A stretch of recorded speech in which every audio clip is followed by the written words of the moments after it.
Innanzitutto desidero salutare tutta la comunità del Zarfario, perché il primo saluto deve essere rivolto a voi, perché voi siete la mia nuova famiglia e insieme cammineremo. È chiaro, con la distinzione della responsabilità e dei ruoli.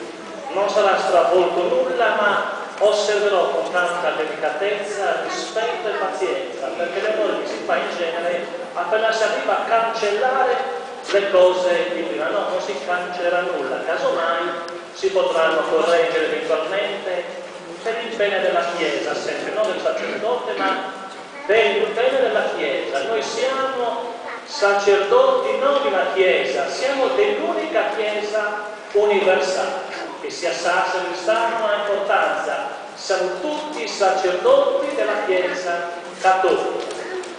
Quindi vi saluto, vi benedico con grande stima e affetto, così come saluto Sua Eccellenza Monsignor Sanna, Monsignor Vicario e tutti i sacerdoti qui convenuti. Sentitevi ringraziati con grande stima, con grande affetto.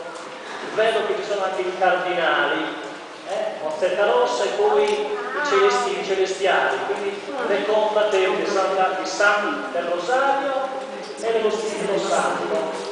Speriamo che lo Spirito Santo soffi parere, perché c'è bisogno in questi tempi di una rinnovata Pentecoste, perché noi cristiani ci stiamo lasciando un po' trascinare a quelli che sono i tempi tristi che in questi ultimi tempi i media ci propongono. Siamo cristiani, immergiamoci di nuovo nelle fonti battesimali per nascere la vita nuova, perché c'è bisogno oggi più che mai di cristiani veri, autentici, credibili. Questo è il nostro passaporto, il nostro lascia passare. Poi hanno perseguitato me, perseguiteranno voi, non è importante, l'importante è essere sempre belli, puliti davanti a Dio.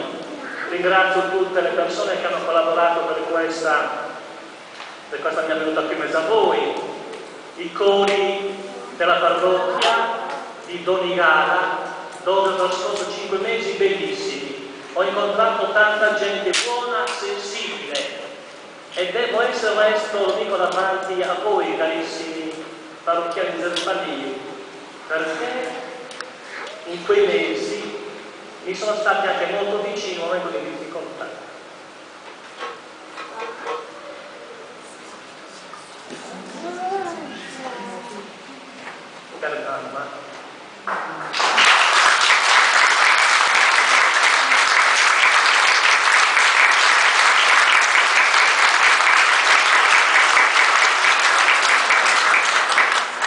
E spero quanto prima possa venire a stare con me quanto lei desidera, anche se gli ambienti sono un po' ristretti, ma pian piano ci allargheremo, perché la parrocchia ha tanto spazio a disposizione, una distinzione dei ruoli, delle responsabilità, tutto verrà ripristinato senz'altro con la calma, con la delicatezza, con la santa pace.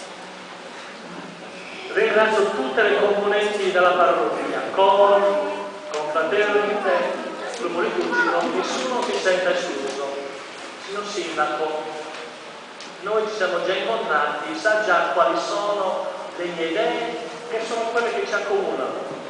Il Vaticano II dice la famiglia è la piccola chiesa domestica.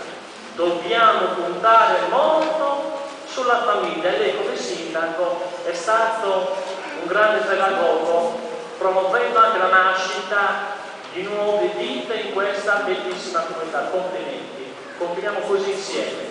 Da me sarà coinvolto alla grande lei, ma tutto il Consiglio Comunale, perché il Consiglio Comunale è espressione di tutta la comunità, maggioranza e minoranza. Non mi interessano, mi interessa, cioè con le politiche intendo, mi interessa che si collabori insieme. Ringraziamo anche Don Antonio che stamattina ha concluso il suo ministero e tutti i miei predecessori che già magari quelli che sono dinanzi a Dio, perché il Signore li compensi del bene che hanno operato in mezzo a voi. Le istituzioni ecclesiali con quelle civili non sono in antitesi, ma devono collaborare insieme pur nella distinzione dei ruoli per il bene della comunità civile, ma per l'edificazione della Chiesa. E permettetemi un ringraziamento anche particolare alle persone che sono diventate parrocchie, i miei familiari qui presenti, fratelli, sorelle e le adoratissime nipotine Giulia ed Elisabetta, che vorrei chiamare in chiamata per non chiamarci perché altrimenti non vi darò il tuo quando andrò a casa. Va bene, peccato, quindi vi ringrazio. Poi è chiaro che ci conosceremo cammin facendo, proposte da fare ne ho tante. Ogni sacerdote è irripetibile, ma tutti abbiamo un unico mandato, andare in tutto il mondo e annunciare il Vangelo. Poi la diversità è normale che ci sia, con propositi, iniziative, ma sempre all'interno per il bene della Chiesa. Mercoledì prossimo avrei il piacere, dopo la Santa Messa, di andare al cimitero, come ho sempre fatto, ovunque sono stato, per pregare presso le tombe dei nostri cari defunti. Qui dopo la Santa Messa diremo lì un rosario e saranno benedette anche le tombe dei nostri defunti. La Santa Messa proseguirà alle 18:30 tutti i santi giorni, la domenica alle 8:30 e alle 10. Poi vediamo tutto. Incontrerò alla porta non questa perché avete pazienza, devo ancora fare la scuola tra Ossi e Verfari, quindi finché non mi assesto bene, allora potremo poi incontrare tutte le espressioni parrocchiali. Concludo anche ricordando l'arcivescovo che mi ha ordinato, Monsignor Salvatore Mutro, un pensiero per lui e una preghiera. Sia lodato Gesù Cristo.